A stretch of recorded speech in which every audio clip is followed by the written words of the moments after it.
Hey, my name is Badass Benny and welcome to my channel. If you're an ace, AMAC, and sex human trafficking survivor, you're in the right place.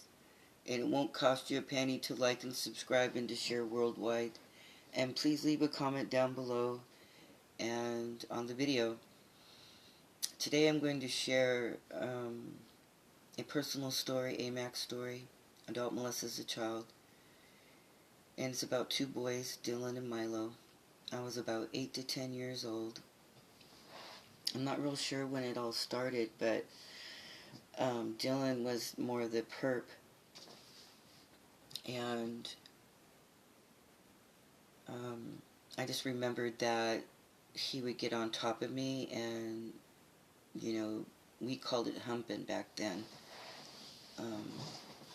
And so he started to fuck me, and he would stop and then start again, like get off and then get it back on, and anytime it could be like all night, and then one time I went up and saw Mylo, got up in his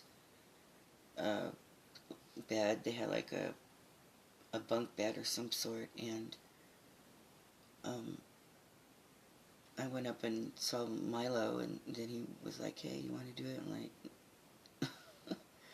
and then, Dylan ended up, I had a friend over and was hurting them. It was like just and there was another girl that he used to perp on too. And, when we got into junior high, when we got older and I started, I had like menses, and we call it moon, and a native way.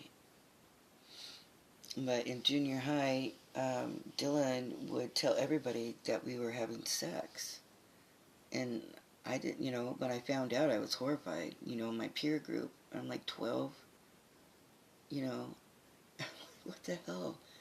And I told him, I don't want you here at this school. I don't want you here. I don't want you coming around me. I don't want you seeing me.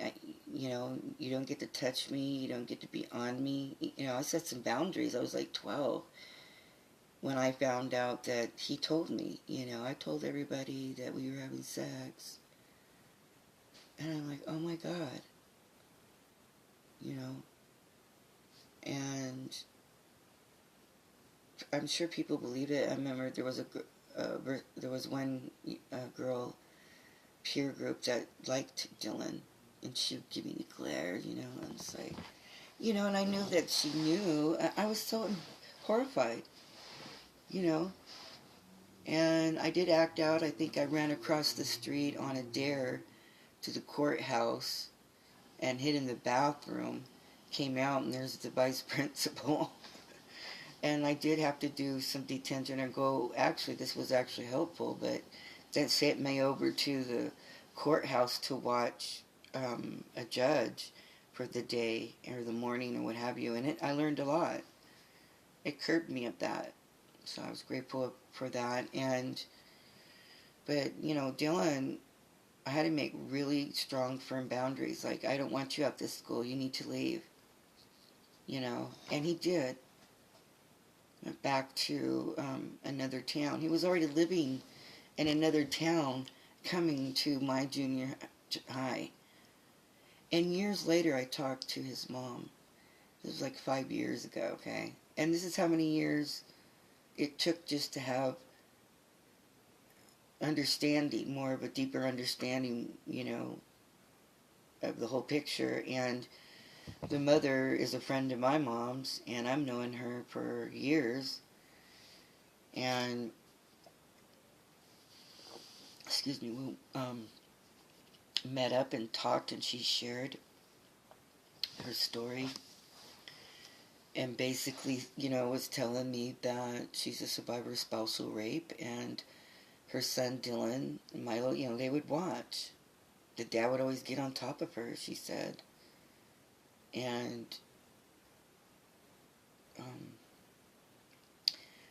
so kids learn by watching to learn behavior. Some of it, like that. And then recently I told Dylan and Mylo I don't ever want to see them again. I don't want to see their mother either. Because everybody copped it down to, oh, Dylan Mylo, or Dylan liked me. You know. And it wasn't cool. No one was protecting me or my friends.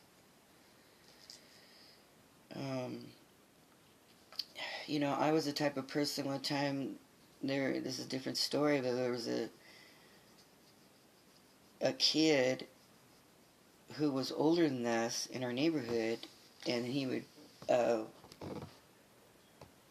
pick on my friend, try to be with her sexually, you know, like flirting and stuff, grabbing her boobs, and, you know, trying to get his hand in her pants, and we went out, and he had another little boy with him who looked like ayahuasca, or some kind of, I don't know, Hispanic maybe person, I don't know, and person of color, and he was trying to get on me. I'm like, pushed him away, like, what the hell, and I see what's going on with my friend over there, and the other guy's grabbing her and doing everything, groping her and everything.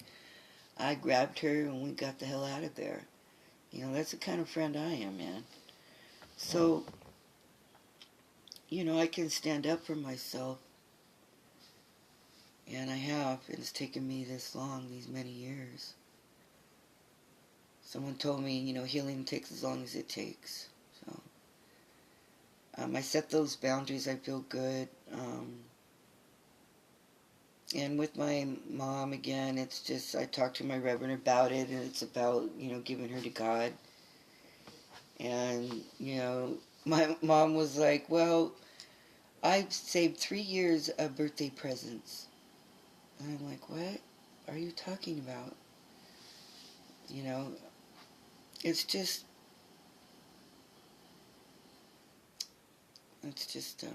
sad. It's a grieving of a loss of the, you know, of a mother, the bonding, that close relationship, and trying to do something about it, because she's 79 and years are precious, you know, all of it. But I'm not going to let her put me down, or tell me, you know, you need to tell the truth, to be honest. And I'm like, and I am. My mom knows, and my brother knows. Jeremiah, I don't lie. It's not in me to.